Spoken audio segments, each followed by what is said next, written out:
Happy Ooze Week 2025. Monsters in Dungeons and Dragons come in many forms: dragons, demons, undead horrors. But some of the most quietly terrifying creatures are the ones that just, well, ooze. Today we're looking at one of the most misunderstood monster families in Dungeons and Dragons: oozes.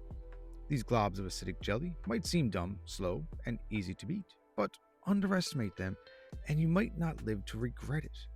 Let's slide down into the darkness and uncover the true nature of these dungeon dwelling horrors.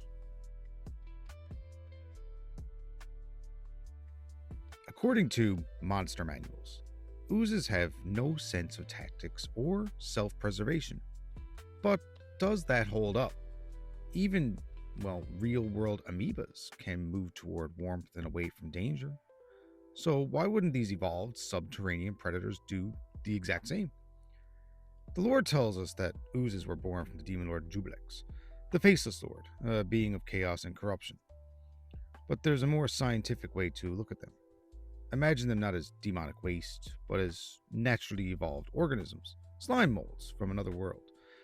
They're the subterranean ecosystem's ultimate decomposers, scavengers that react to stimuli, learning behaviorally, and survive through ruthless efficiency.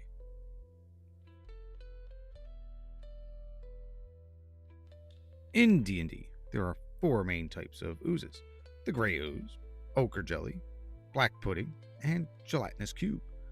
All four are defined by a few core traits: negligible intelligence and charisma, though the Ochre Jelly with an intelligence score of 2 is technically the smart one. High constitution, these things are tough. Low dexterity and wisdom, they don't dodge, they absorb. They have 60 feet of blindsight. They don't see like us, but they sense anything alive or, moving. Corrosive attacks, most oozes dissolve armor, weapons, and flesh on contact. Wall climbing and amorphous traits. They can squeeze through cracks and scale surfaces with terrifying ease. Only the gelatinous cube can't climb walls. The rest can silently ooze along ceilings, waiting for the perfect moment to drop.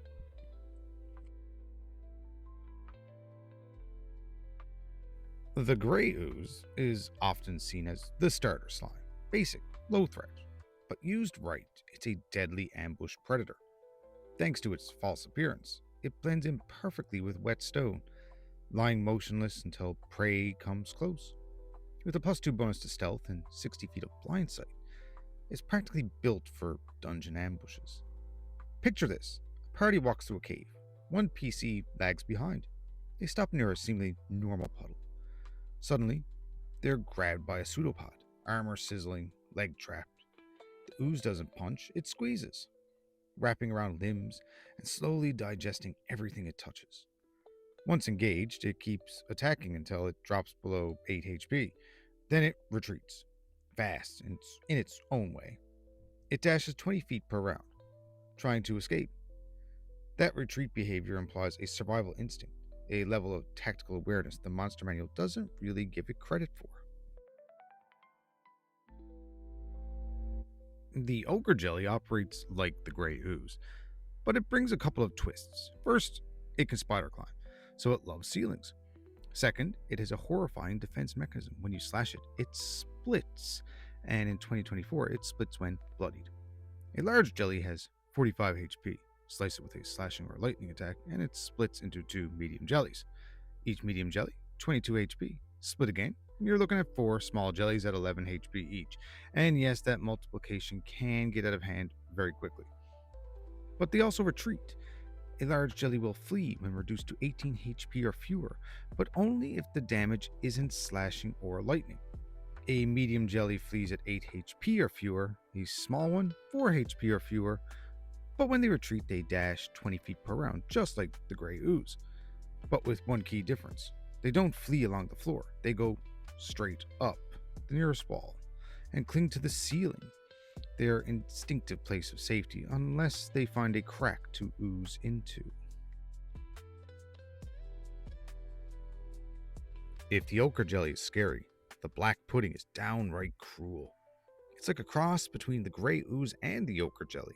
corrodes weapons and armors like the former, and it can climb and split like the latter. But its hunting style is different. The black pudding spreads itself across the ceiling of a cavern and reaches down to grab prey with sludgy pseudopods. It doesn't drop because it doesn't have to. It gloms onto its victims from above. A large pudding retreats when it's reduced to 34 HP or fewer by non-slashing, non-lightning damage. A medium one runs at 16 HP or fewer. A small one, 8 HP or fewer.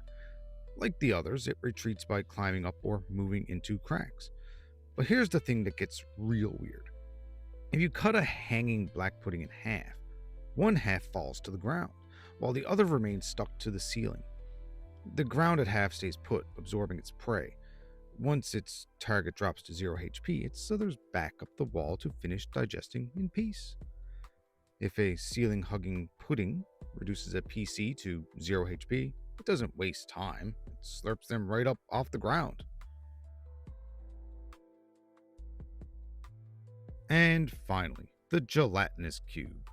This is the most iconic ooze in D&D, and also the most misunderstood.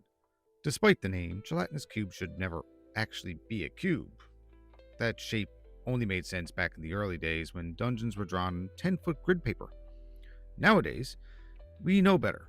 Caverns are irregular, tunnels twist, so why would the cube be square? Instead, imagine it as a shifting, floor-to-ceiling blob, always sweeping out every crevice with questing pseudopods. It doesn't hunt with stealth or cunning, it's a juggernaut. A slow-moving digestive system trawling the halls like, well, a dungeon Roomba as people call it. Usually, it moves just 5 feet per round, so it doesn't miss any morsels. But the moment it senses life, it ramps up to full speed. If you're within 25 feet, it's coming for you, engulfing as it moves, dragging victims inside to be dissolved. And unlike the others, the Gelatinous Cube doesn't stop when it captures someone, it keeps going. It doesn't flee, it doesn't hesitate, it just moves forward until it's dead, or you are.